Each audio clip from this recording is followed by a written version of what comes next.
जय जगन्नाथ। प्रिय दर्शक बंधु, कौन आपण को लगुच कि आपण बहुत परिश्रम करुछंती किंतु सही अनुजाई आपण को सफलता मिलुना?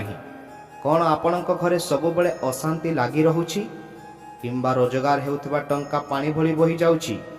कौन आपण जानिछंती कि आपणकर गोटे साधारण भूल जहाँ आपण प्रतिदिन संध्या समय अजाणत करुछंती ताहा आपणक जीवन में दरिद्रता आनीपारे। आमर पुराण और वास्तुशास्त्र रे संध्या समय को एक पवित्र और संवेदनशील समय भाव में गणना करा जायछि।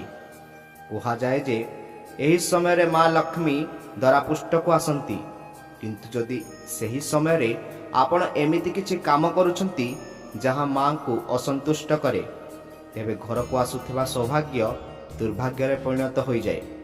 आजिर एही विशेष वीडियो रे आमे आलोचना करिबा सही सब गुरुत्वपूर्ण कथा विषय रे जहाँ को संध्या समय भूल भी करवा उचित नुहे। प्रिय दर्शक बंधु, आपण मानकु मोर छोट अनुरोध, दयाकोरी वीडियोटी को संपूर्ण भाव देखिए, जहाँ द्वारा आपण जीवन में अजाणत जो सब भूल करुछंती से भूल रु केमिति बंचिबे से विषय आमे एई वीडियो माध्यम रे जणैछु।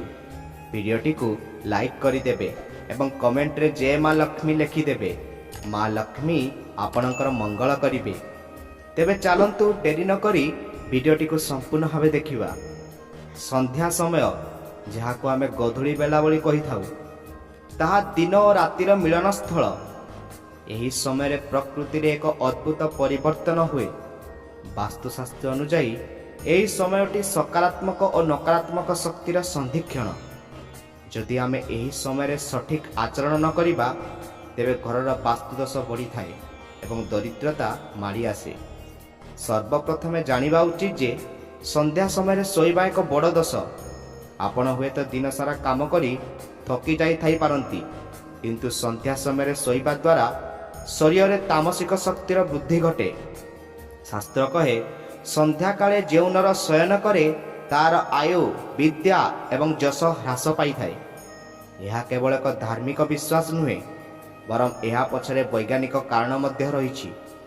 संध्या समय आम शरीर मेटाबॉलिज्म परिवर्तन होता है। यही समय शोइबा द्वारा पाचन प्रक्रिया उपरे खराब प्रभाव पड़े एवं मनीष रोगग्रस्त हुए। रोग और दारिद्र्य परस्पर सह जड़ित। जोठारे रोग अच्छी सेठारे अर्थर अभाव स्वाभाविक। संध्या समय आउ एक गुरुत्वपूर्ण कथा हेउची घरर परिष्कार परिच्छन्नता। अनेक लोक अछंती जो माने संध्या समय किंबा सूर्यास्त परे घर झाड़ू करती। वास्तुशास्त्र अनुसार यह एक भयंकर भूल। झाड़ू को माँ लक्ष्मीकर प्रतीक माना जाए। संध्या बेले घर ओलाइबा अर्थ हेउची आपण घरर सुख समृद्धि को घर बाहर को फिंगी दउछंती। जदि कौनसी कारणवशतः आपण को झाड़ू करने को पड़ुछि, तेबे सही कुटा बा मैला को तुरंत घर बाहर को फिंगंतु नहीं, ताकू एक कोण रे रखी दियंतु एवं सकाळ हेले बाहर पकांतु। कहा जाए जे संध्या समय माँ लक्ष्मी घर को आसीबा पई बाहरी थांती एवं जदि से देखंती जे आपण घर मैला बाहर को फिंगुछंती, तेबे से असंतुष्ट होई फेरी जांती। आपणक घरर द्वार मुह सब बेले सफा रहिबा उचित। संध्या समय केवे भी द्वार मुहरे बसंतु नहीं किंबा सेठारे जोता चपल गदा करी रखंतु नहीं। यह माँ को आगमन रे बाधा सृष्टि करिथाए।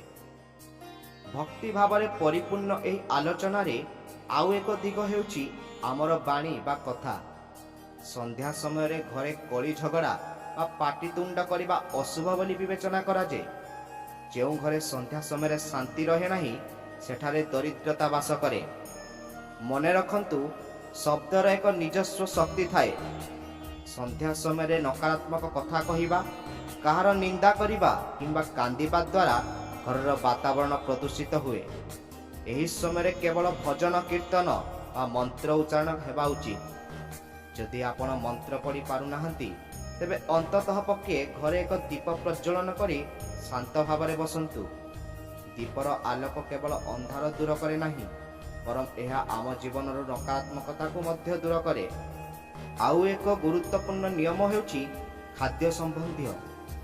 अनेक लोक सूर्यास्त समय बसी खाद्य खाती, ଶାସ୍ତ୍ର ଅନୁଯାୟୀ ସନ୍ଧ୍ୟା ସମୟରେ ଖାଇବା ଦ୍ୱାରା ଶରୀରରେ ରୋଗ ବ୍ୟାଧି ବୃଦ୍ଧି ପାଏ। ଏହାକୁ ଅସୁର ବେଳା ମଧ୍ୟ କୁହାଯାଏ। ଏହି ସମୟରେ କେବଳ ଧ୍ୟାନ ଓ ପ୍ରାର୍ଥନା ପାଇଁ ଉଦ୍ଦିଷ୍ଟ। ଯଦି କେହି ରୋଗୀ, ବୃଦ୍ଧ କିମ୍ବା ଛୋଟ ପିଲା ଅଛନ୍ତି, ସେମାନଙ୍କ ପାଇଁ ନିୟମ କୋହଳ କରାଯାଇପାରେ, କିନ୍ତୁ ଜଣେ ସୁସ୍ଥ ବ୍ୟକ୍ତି ସନ୍ଧ୍ୟା ସମୟରେ ଭୋଜନ କରିବା ଉଚିତ ନୁହେଁ। ଏହା ବ୍ୟତୀତ ଏହି ସମୟରେ କାହାରିକୁ ଧାର କରଜ ଦେବା କିମ୍ବା ନେବା ମଧ୍ୟ ଅନୁଚିତ। ବିଶେଷ କରି ସନ୍ଧ୍ୟାବେଳେ ଘରୁ ଲୁଣ, ହଳଦୀ କିମ୍ବା ଟଙ୍କା କାହାକୁ ଦିଅନ୍ତୁ ନାହିଁ। ଏହାଦ୍ୱାରା ଘରର ଲକ୍ଷ୍ମୀ ଅନ୍ୟ ଘରକୁ ଚାଲିଯାଆନ୍ତି ବୋଲି ବିଶ୍ୱାସ କରାଯାଏ। ଆପଣ ହୁଏତ ଭାବୁଥିବେ, ଏହି ସବୁ ଛୋଟ ଛୋଟ କଥା କ'ଣ ସତରେ ଜୀବନ ଉପରେ ଏତେ ପ୍ରଭାବ ପକାଏ? ହଁ ଦର୍ଶକ ବନ୍ଧୁ, ଯେମିତି ଗୋଟିଏ ଛୋଟ କଣା ବଡ଼ ଜାହାଜକୁ ବୁଡ଼ାଇ ଦେଇପାରେ, ସେମିତି ଏହି ଛୋଟ ଛୋଟ ଭୁଲ ଗୁଡ଼ିକ ଧୀରେ ଧୀରେ ଆପଣଙ୍କ ଭାଗ୍ୟକୁ ଦୁର୍ଭାଗ୍ୟରେ ବଦଳାଇ ଦିଏ। ବାସ୍ତୁଶାସ୍ତ୍ର କେବଳ ଘରର ନକ୍ସା ନୁହେଁ, ବରଂ ଏହା ଜୀବନ ଜୀଇବାର ଏକ କଳା। ସନ୍ଧ୍ୟା ସମୟରେ ତୁଳସୀ ଗଛ ପାଖରେ ଏକ ଦୀପ ଜାଳିବା ଏବଂ ଗଛକୁ ସ୍ପର୍ଶ ନ କରିବା ଏକ ମହତ୍ତ୍ୱପୂର୍ଣ୍ଣ ଅଭ୍ୟାସ। ଅନେକ ଲୋକ ଅନ୍ଧାର ହେଲା ପରେ ତୁଳସୀ ପତ୍ର ତୋଳନ୍ତି, ଯାହା ଶାସ୍ତ୍ର ବିରୋଧୀ। ତୁଳସୀଙ୍କୁ ବିଷ୍ଣୁପ୍ରିୟା କୁହାଯାଏ। ସନ୍ଧ୍ୟା ପରେ ତାଙ୍କୁ ସ୍ପର୍ଶ କରିବା ବା ପତ୍ର ଛିଣ୍ଡାଇବା ଦ୍ୱାରା ଭଗବାନ ବିଷ୍ଣୁ ଅସନ୍ତୁଷ୍ଟ ହୁଅନ୍ତି। ଘରର ମୁଖ୍ୟ ଦ୍ୱାର ସନ୍ଧ୍ୟା ସମୟରେ ବନ୍ଦ ରଖିବା ମଧ୍ୟ ଉଚିତ ନୁହେଁ। ଅତି କମ୍ରେ 1 ଘଣ୍ଟା ପାଇଁ କବାଟ ଖୋଲା ରଖନ୍ତୁ, ଯେପରି ଶୁଭ ଶକ୍ତିର ପ୍ରବେଶ ହୋଇପାରିବ। ଯେଉଁ ଘରର କବାଟ ସନ୍ଧ୍ୟାବେଳେ ବନ୍ଦ ରହେ, ସେଠାରେ ଉନ୍ନତିର ମାର୍ଗ ମଧ୍ୟ ବନ୍ଦ ହୋଇଥାଏ। ଏହି ସମୟରେ ଘର ସାରା ଧୂପ ଦେଖାଇବା ଦ୍ୱାରା ବାୟୁ ଶୁଦ୍ଧ ହୁଏ ଏବଂ କ୍ଷତିକାରକ ବ୍ୟାକ୍ଟେରିଆ ସହ ନକାରାତ୍ମକ ଶକ୍ତି ମଧ୍ୟ ନଷ୍ଟ ହୋଇଯାଏ। ଏହି ଭିଡିଓରେ ଆମେ ଜାଣିଲେ ଏହି ମୌଳିକ ନିୟମ ଗୁଡ଼ିକ ବିଷୟରେ, ଯାହା ଆମ ଦୈନନ୍ଦିନ ଜୀବନ ସହ ଜଡ଼ିତ। କିନ୍ତୁ ଏହା ତ କେବଳ ଆରମ୍ଭ। ଆଗକୁ ଆମେ ଜାଣିବା କିଛି ଏମିତି ଗୁପ୍ତ ବାସ୍ତୁ ଟିପ୍ସ ଏବଂ ଶାସ୍ତ୍ରୀୟ ରହସ୍ୟ, ଯାହା ଆପଣଙ୍କ ଘରର ଦରିଦ୍ରକୁ ଚିରକାଳ ପାଇଁ ଦୂର କରିଦେବ। କ'ଣ ସେହି ବିଶେଷ ଜିନିଷ ଯାହାକୁ ସନ୍ଧ୍ୟାବେଳେ ଘରୁ ବାହାର କରିବା ଉଚିତ ନୁହେଁ, ଏବଂ ସନ୍ଧ୍ୟା ସମୟରେ କେଉଁ ଏକ ବିଶେଷ ମନ୍ତ୍ର ପାଠ କଲେ ଘରେ ଟଙ୍କାର ଅଭାବ ରହିବ ନାହିଁ? ଏସବୁ ଜାଣିବା ପାଇଁ ଆମ ସହିତ ଯୋଡ଼ି ହୋଇ ରୁହନ୍ତୁ। ଆପଣଙ୍କର ଗୋଟିଏ ପରିବର୍ତ୍ତନ ଆପଣଙ୍କ ପରିବାରର ଭବିଷ୍ୟତ ବଦଳାଇ ଦେଇପାରେ। ମୁଁ ଜାଣିବାକୁ ଚାହେଁ, ଆପଣଙ୍କ ମଧ୍ୟରୁ କେତେଜଣ ଅଜାଣତରେ ଏହିସବୁ ଭୁଲ କରୁଥିଲେ? କମେଣ୍ଟ ବକ୍ସରେ ନିଶ୍ଚୟ ଜଣାନ୍ତୁ। ଏବେ ଚାଲନ୍ତୁ ବଢ଼ିବା ଏହି ଚମତ୍କାରୀ ଯାତ୍ରାର ପରବର୍ତ୍ତୀ ପାହାଚକୁ, ଯେଉଁଠାରେ ଆମେ ଖୋଲିବା ସମୃଦ୍ଧିର ଆହୁରି ଅନେକ ବନ୍ଦ କବାଟ। ପ୍ରଥମରୁ ଆମେ ଜାଣିଲେ କିଛି ସାଧାରଣ ଅଭ୍ୟାସ ବିଷୟରେ, ଯାହା ଆମ ଘରର ବାସ୍ତୁ ଓ ସମୃଦ୍ଧି ଉପରେ ପ୍ରଭାବ ପକାଏ। କିନ୍ତୁ ଆଜି ଆମେ ଆହୁରି ଗଭୀରକୁ ଯିବା। କ'ଣ ଆପଣ ଜାଣିଛନ୍ତି କି ଆପଣଙ୍କ ରୋଷେଇ ଘରେ ରଖାଯାଇଥିବା କିଛି ଜିନିଷ ଏବଂ ଆପଣଙ୍କର କିଛି ବ୍ୟକ୍ତିଗତ ଅଭ୍ୟାସ କିପରି ସନ୍ଧ୍ୟା ସମୟରେ ଆପଣଙ୍କ ଭାଗ୍ୟକୁ ନିୟନ୍ତ୍ରଣ କରିଥାଏ? କ'ଣ ସନ୍ଧ୍ୟାବେଳେ କାହାରିକୁ ଲୁଣ ଦେବା ଦ୍ୱାରା ସତରେ ଘରୁ ଲକ୍ଷ୍ମୀ ଚାଲିଯାଆନ୍ତି? କିମ୍ବା ସନ୍ଧ୍ୟାବେଳେ ନଖ କାଟିବା ଦ୍ୱାରା କେଉଁ ବିପଦ ମାଡ଼ି ଆସେ? ଚାଲନ୍ତୁ ଏହି ସବୁ ରହସ୍ୟ ଉପରୁ ପରଦା ହଟାଇବା। ବାସ୍ତୁଶାସ୍ତ୍ର ଅନୁଯାୟୀ ରୋଷେଇ ଘର ହେଉଛି ଘରର ସବୁଠାରୁ ପବିତ୍ର ସ୍ଥାନ, ଯେଉଁଠାରେ ମା ଅନ୍ନପୂର୍ଣ୍ଣା ବାସ କରନ୍ତି। ସନ୍ଧ୍ୟା ସମୟରେ ରୋଷେଇ ଘର ସହ ଜଡ଼ିତ କିଛି ବିଶେଷ ନିୟମ ରହିଛି। ଅନେକ ସମୟରେ ପଡ଼ୋଶୀମାନେ ପରସ୍ପରଠାରୁ ଜିନିଷ ମଗାମଗି ହୁଅନ୍ତି, ଯାହା ଏକ ସାଧାରଣ କଥା। କିନ୍ତୁ ମନେ ରଖନ୍ତୁ, ସୂର୍ଯ୍ୟାସ୍ତ ପରେ ଭୁଲରେ ବି କାହାରିକୁ ଲୁଣ, ଦହି କିମ୍ବା ଖଟା ଜିନିଷ ଦିଅନ୍ତୁ ନାହିଁ। ଲୁଣକୁ ଶୁକ୍ର ଓ ଚନ୍ଦ୍ରଙ୍କ ପ୍ରତୀକ ମନାଯାଏ ଏବଂ ଏହା ସିଧାସଳଖ ଆର୍ଥିକ ସ୍ଥିତି ସହ ଜଡ଼ିତ।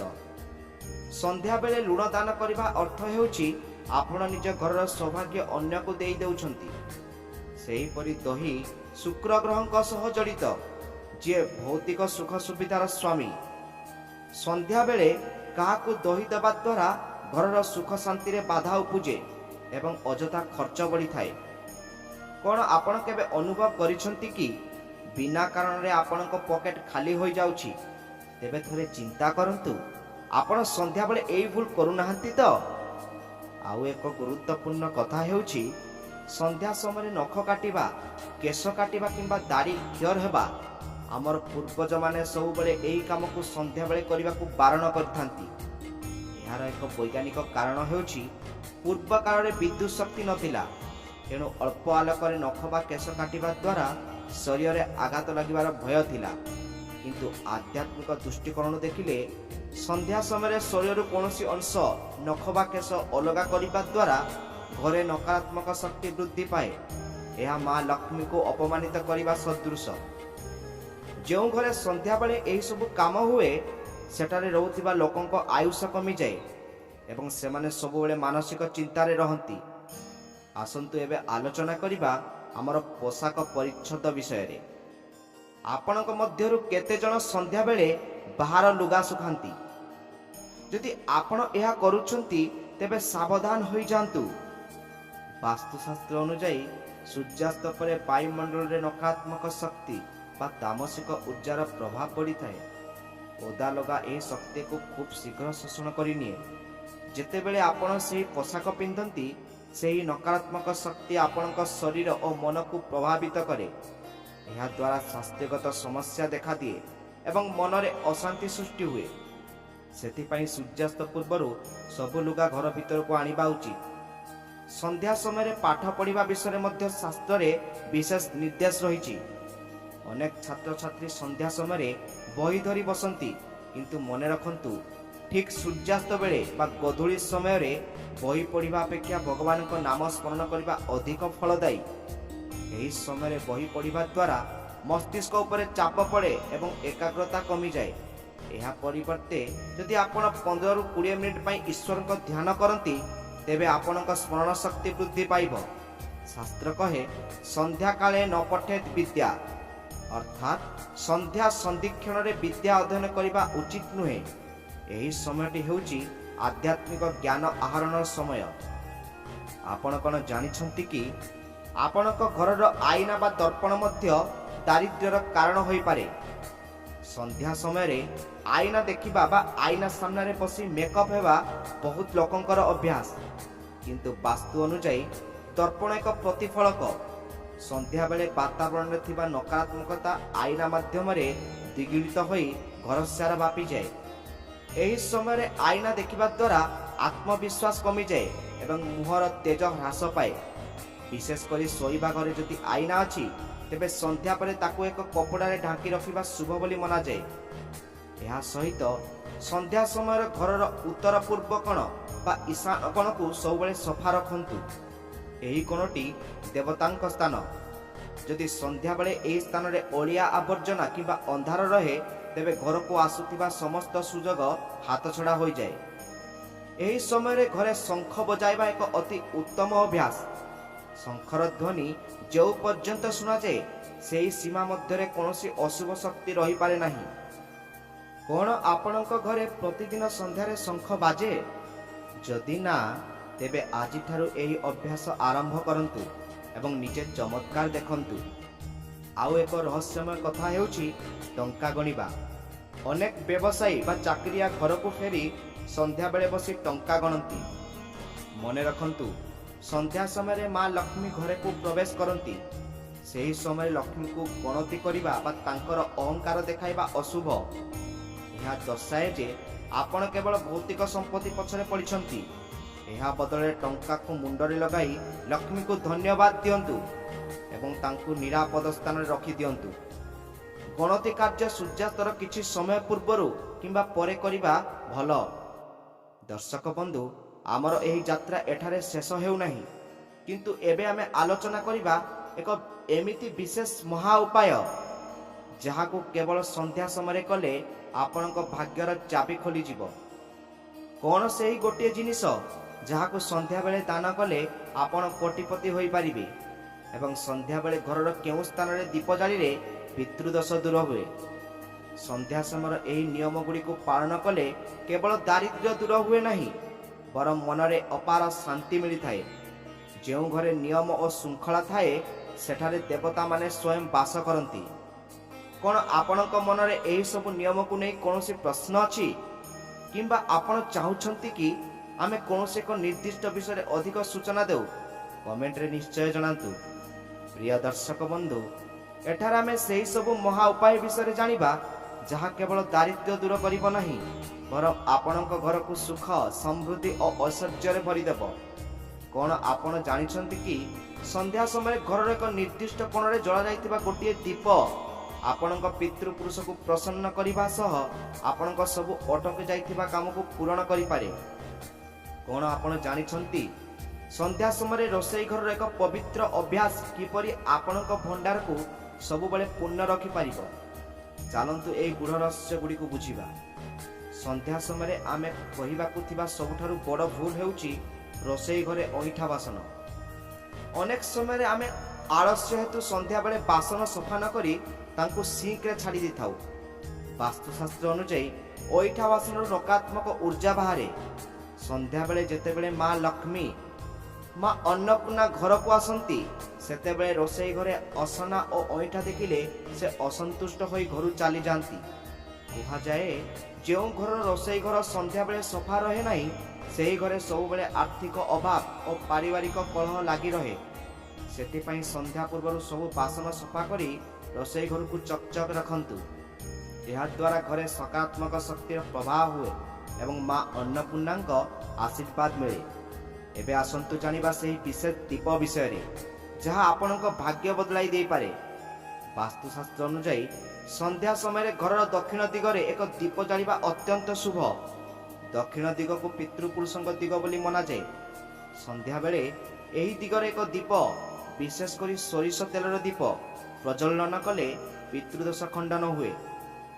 ଯଦି ଆପଣଙ୍କ ପରିବାରରେ କେହି ସବୁବେଳେ ରୋଗରେ ପଡ଼ୁଛନ୍ତି କିମ୍ବା ଆପଣଙ୍କର ଉନ୍ନତି ହେଉନାହିଁ ତେବେ ବୁଝିଯାଆନ୍ତୁ ଯେ ଏହା ପିତୃଦୋଷର ଲକ୍ଷଣ ହୋଇପାରେ।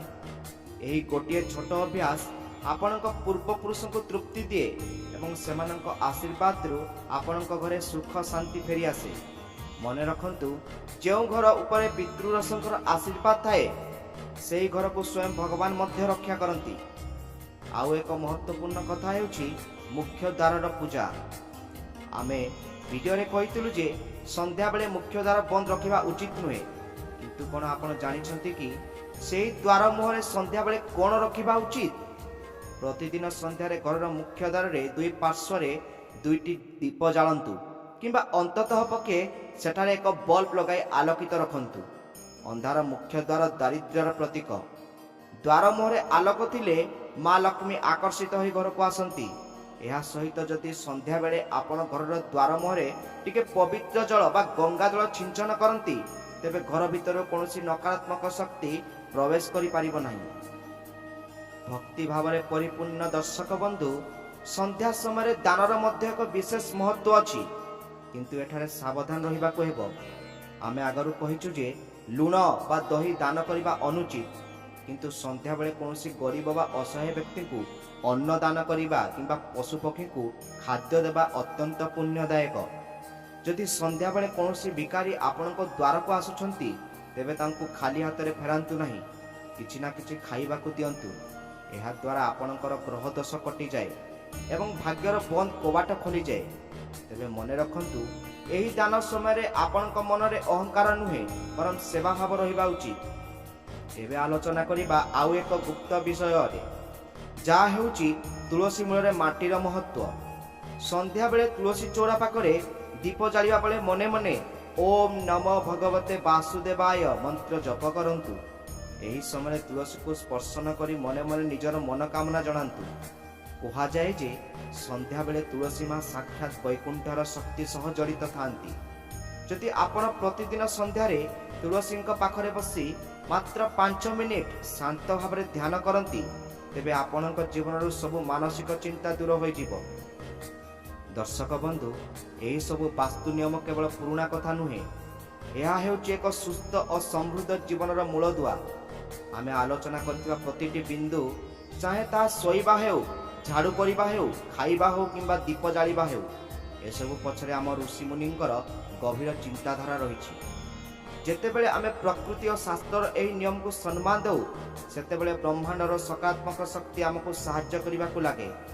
ଆପଣଙ୍କ ମଧ୍ୟରୁ ଅନେକ ହୁଏତ ଭାବୁଥିବେ ଯେ ସବୁ ନିୟମ ପାଳନ କରିବା କ'ଣ ସମ୍ଭବ? ମନେ ରଖନ୍ତୁ, ପରିବର୍ତ୍ତନ ରାତାରାତି ଆସେ ନାହିଁ। ଆଜିଠାରୁ କେବଳ ଗୋଟିଏ କିମ୍ବା ଦୁଇଟି ଅଭ୍ୟାସ ବଦଳାନ୍ତୁ। ହୁଏତ ସନ୍ଧ୍ୟାବେଳେ ଝାଡ଼ୁ ନ କରିବା କିମ୍ବା ମୁଖ୍ୟ ଦ୍ୱାରରେ ଦୀପଟିଏ ଜାଳିବା ଧୀରେ ଧୀରେ ଯେତେବେଳେ ଆପଣଙ୍କ ଜୀବନରେ ଶୁଭ ଫଳ ମିଳିବା ଆରମ୍ଭ ହେବ ଆପଣ ନିଜେ ଅନୁଭବ କରିବେ ଯେ ଏହି ପବିତ୍ର ପରମ୍ପରା ଗୁଡ଼ିକ କେତେ ଶକ୍ତିଶାଳୀ। ଜୀବନରେ ଦାରିଦ୍ର୍ୟ କେବଳ ଟଙ୍କାର ଅଭାବ ନୁହେଁ, ବରଂ ଶାନ୍ତି ଓ ସନ୍ତୋଷର ଅଭାବ। ସନ୍ଧ୍ୟା ସମୟରେ ଏହି ଭକ୍ତିଭାବ ଆପଣଙ୍କୁ ସେହି ଆତ୍ମିକ ସନ୍ତୋଷ ଦେବ, ଯାହା ପୃଥିବୀର କୌଣସି ସମ୍ପତ୍ତି ଦେଇପାରିବ ନାହିଁ। ମନେ ରଖନ୍ତୁ, ଯେଉଁଠାରେ ଶୁଦ୍ଧତା ଥାଏ ସେଠାରେ ଲକ୍ଷ୍ମୀ ଥାନ୍ତି, ଯେଉଁଠାରେ ଶାନ୍ତି ଥାଏ ସେଠାରେ ନାରାୟଣ ଥାନ୍ତି। ଆମେ ଚେଷ୍ଟା କରିଛୁ ଆପଣଙ୍କୁ ବାସ୍ତୁଶାସ୍ତ୍ର ସେହି ସବୁ ଗୁରୁତ୍ୱପୂର୍ଣ୍ଣ ଦିଗ ବିଷୟରେ ଜଣାଇବାକୁ, ଯାହା ଆପଣଙ୍କ ଉନ୍ନତିରେ ସହାୟକ ହେବ। ଆଶା କରୁଛୁ ଏହି ସୂଚନା ଆପଣଙ୍କ ପାଇଁ ଫଳଦାୟୀ ହେବ।